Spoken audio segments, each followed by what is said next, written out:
Salam à tous et je suis très heureux de vous retrouver pour une nouvelle vidéo. Walid Regragui va annoncer sa liste de joueurs convoqués demain à partir de 11 h et donc dans cette vidéo nous allons voir la liste de joueurs qui seraient susceptibles d'être convoqués par le coach marocain. Comme d'habitude, juste avant qu'on commence avec cette vidéo, je t'invite à t'abonner, liker et commenter cette vidéo. Et encore une fois, un très grand merci à l'ensemble des personnes qui feront ça. Et en tout cas, moi, je suis vraiment chaud pour cette vidéo. Je me suis carrément mis dans le thème avec le costume pour faire cette liste probable.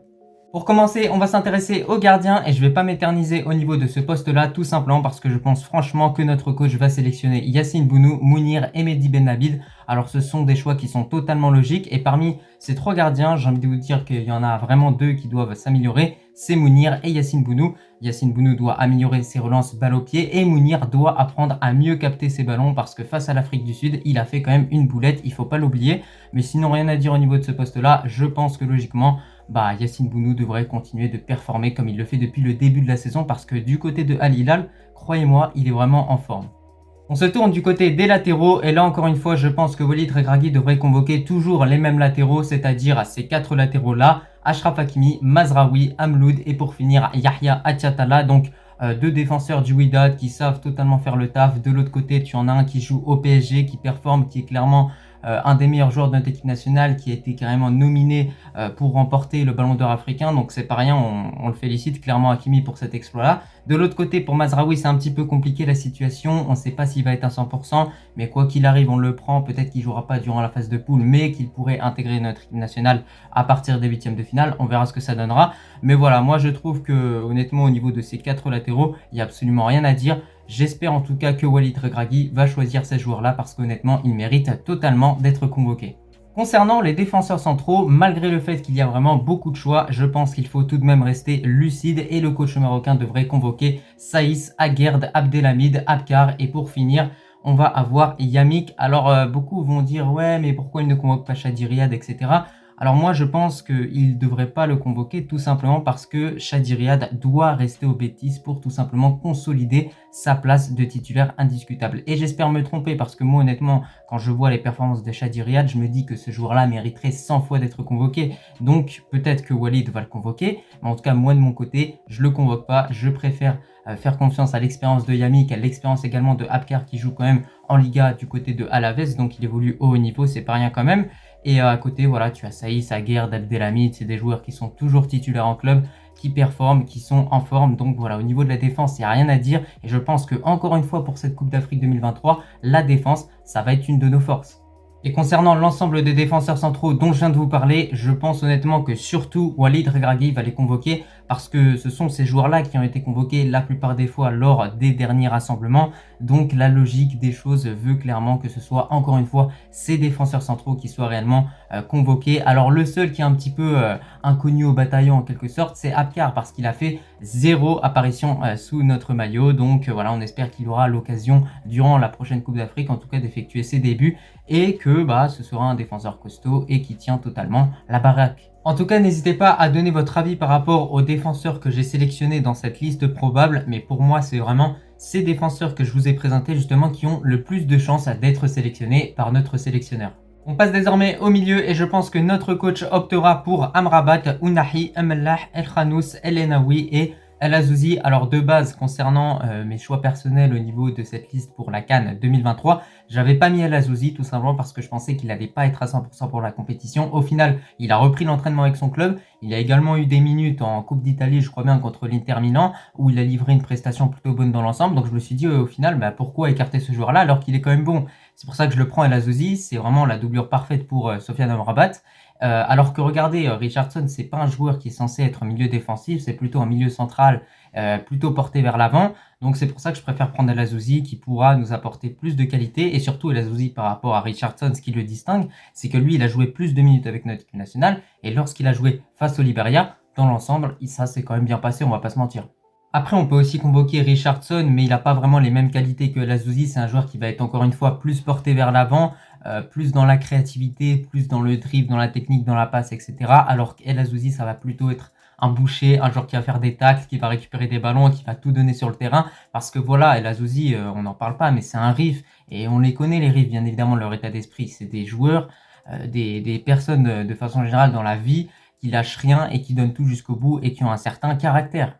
Ensuite, la petite surprise, El Enaoui. Bah écoutez, franchement, ce serait courageux de la part de Walid Regragui de le convoquer parce qu'honnêtement, quand tu vois le nombre de bons milieux qu'on possède justement à l'approche de cette CAN, bah convoquer un tout nouveau joueur alors que tu as le choix parmi plusieurs milieux qui ont vraiment un très bon niveau, bah, ce serait tout simplement brave de la part de notre coach, on va pas se mentir. Et donc par rapport à ce joueur, pourquoi le convoquer? Tout simplement puisque depuis qu'il est à Lens depuis un certain temps, franchement les performances qu'il sort sur le terrain sont très intéressantes. Donc c'est pour ça qu'il est fort probable que ce joueur justement soit convoqué par notre coach.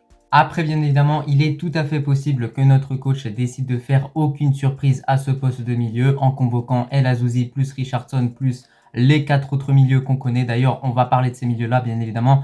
Ce fameux quatuor qu'on connaît par cœur avec Amrabat, Amallah, Unahi et El Khanous. Et bah écoutez, par rapport à ces 4 joueurs, j'ai absolument rien à redire.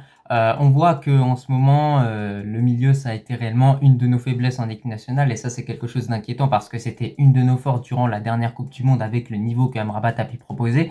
Et justement, si le Maroc a eu autant de mal durant ces derniers mois au milieu de terrain, qu'on a pas mal de fois pris l'eau, c'est à cause de l'absence d'Amrabat. Donc en tout cas, j'espère vraiment de tout cœur, Inch'Allah, qu'avec le retour de Amrabat, de Amallah, de Unahi, également de El Khanous et d'autres milieux qui vont venir justement aider un petit peu notre équipe, bah, qu'on réglera définitivement ce problème au niveau du milieu de terrain parce que dans les matchs, dans une Coupe d'Afrique, il faut remporter la bataille du milieu de terrain. C'est réellement ça la clé pour remporter le match, même si voilà, durant certains matchs, tu peux gagner cette bataille-là, mais tu peux quand même le perdre. Ça n'empêche pas que dans l'ensemble, ça augmente tes probabilités de gagner si tu gagnes justement cette bataille du milieu de terrain. Pour conclure au niveau de cette liste probable, premièrement concernant les ailiers, Walid Regragui devrait compter sur Ziyech, Boufal, Ezalzouli, Adli, Harit et Sebbari. Cependant, malheureusement, en ce moment, des rumeurs circulent et nous informent que Sofiane Boufal pourrait ne pas être sélectionné par le coach marocain au vu de sa condition physique, étant donné que le joueur qui a été si déterminant durant cette Coupe du Monde 2022 ne serait tout simplement pas à 100%. Alors est-ce que c'est une grosse perte? Moi je vous dis que oui parce que j'espère en tout cas déjà qu'il sera là parce que voilà, bien évidemment tout ce que j'avance là c'est des petites suppositions, mais en cas d'absence de Sofiane Boufal, oui pour moi ce serait une grosse perte parce que c'est un joueur qui est vraiment unique en équipe nationale. Alors oui, Ezalzouli est capable de faire des choses similaires à Sofiane Boufal, mais le faire aussi bien je pense pas, et surtout Sofiane Boufal il a expérience, il a quand même une bonne accélération, il a plein d'autres qualités. Mentalement, il a aussi vécu des moments très durs avec notre équipe nationale. Il a su tôt surmonter. Il a vécu cette Coupe du Monde 2022 comme l'élimination face au Bénin lors de la CAN 2019. Donc moi, je vous le dis, mentalement, c'est un joueur qui est complètement changé. Et c'est pour ça que ça me ferait mal de ne pas voir Boufal parce que c'est un joueur qui peut déstabiliser une défense, mais comme un rien, parce que il dribble si bien. Il fait vraiment partie des meilleurs dribbleurs au monde, clairement. En cas de forfait de Sofiane Boufal, je convoquerai Soufiane Raimi ou bien Ilias Akromache. D'ailleurs, je vous invite également à me dire en commentaire quel joueur vous convoquerez à la place de Sofiane Boufal en cas de forfait confirmé. Moi, de mon côté, je vous l'ai dit, Raimi avec Akromache, ça fait largement le taf pour remplacer Sofiane Boufal. Et sinon, concernant les autres ailiers, j'ai pas grand chose à dire. C'est des joueurs qui sont bons en club, bons en équipe nationale. Concernant Ziyech, ça fait plaisir de le revoir en forme du côté de Galatasaray. Il a beaucoup de temps de jeu, donc il va forcément arriver en forme. On a pu voir vraiment qu'à chaque fois qu'il était absent, le Maroc avait du mal un petit peu offensivement. Et on sait qu'avec ses passes, avec ses frappes lointaines, c'est un joueur qui nous apporte énormément. Et encore une fois, face à la Tanzanie, il a prouvé à quel point il était réellement un grand joueur parce que c'était un match compliqué durant lequel on a loupé un penalty au début et malgré ça, il a rien lâché et avec cette frappe lointaine, justement, il a permis de lancer justement la machine, de lancer notre équipe dans ce match-là pour ensuite définitivement dominer ce match-là et l'emporter sur le score de 2-0. Donc voilà, surtout Hakim Ziyech, c'est un joueur qui peut être vraiment très pratique à utiliser justement face à des blocs bas avec notamment ses frappes lointaines. Et par rapport à tout ça d'ailleurs, je trouve que c'est dommage que Sabiri ne jouera pas cette CAN 2023 parce que honnêtement, au vu de sa qualité de frappe, c'est un joueur qui pourrait vraiment faire mal lorsqu'on va affronter justement ce genre d'équipe. Par rapport à Harit, Sebbari et Amin Adli, franchement, j'ai rien d'autre à dire. Ces joueurs sont en forme en club, il faut vraiment qu'ils continuent sur cette lancée. Amin Adli enchaîne les buts au Bayer Leverkusen. Du côté du Real Betis, Ezalzouli, il a du temps de jeu. Ensuite, tu as également Amin Harit qui a des statistiques qui commencent à devenir intéressantes avec l'OM en Ligue 1. Et surtout, ce qui est intéressant par rapport à ces trois ailiers justement, dont je viens de vous parler, c'est que Sebbari et Amin Harit, c'est des joueurs qui sont polyvalents, capables d'occuper plusieurs fonctions offensivement, ce qui offrira derrière plus d'alternatives justement à Walid Regragui au cours de la compétition. En tout cas, une chose est sûre, pour cette sélection d'ailier, Walid Regragui fera face à énormément de dilemmes. Enfin, les buteurs, ça c'est une des seules certitudes qu'on a vis-à-vis de cette liste pour la CAN 2023. Je pense que Walid Regragui devrait convoquer En-Nesyri, El Kaabi et Tissou Dali. Alors ce sont des choix qui sont tout à fait cohérents et rationnels à la fois. Franchement, ces joueurs-là performent bien au club, ils enchaînent les buts, donc à ce niveau-là, il n'y a rien à dire. Et surtout, lorsqu'on analyse les buteurs marocains dans le monde actuellement, on remarque que c'est réellement ces trois buteurs-là qui ressortent du lot au final. C'est eux qui marquent le plus de buts pour leur club, c'est eux qui participent aux réussites de leur club, en tout cas en championnat. Donc voilà, il n'y a rien à dire par rapport à tout ça.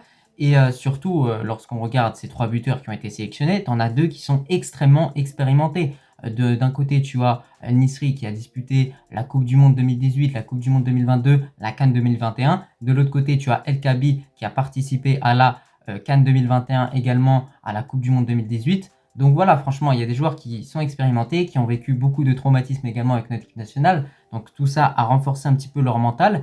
Et enfin, tu as surtout Tissou Dali qui a grandement participé à la qualification du Maroc pour la Coupe du Monde 2022. Il ne faut pas oublier que lui aussi, il a apporté sa pierre à l'édifice dans cet exploit que nos Lions d'Atlas ont pu réaliser. Parce que voilà, c'est un joueur qui aurait mérité 100 fois d'être convoqué, mais malheureusement, la blessure l'a stoppé. Maintenant, ça fait plaisir de le revoir en forme, Tissou Dali, et j'espère que durant cette Coupe d'Afrique, il va pouvoir nous apporter des choses intéressantes offensivement.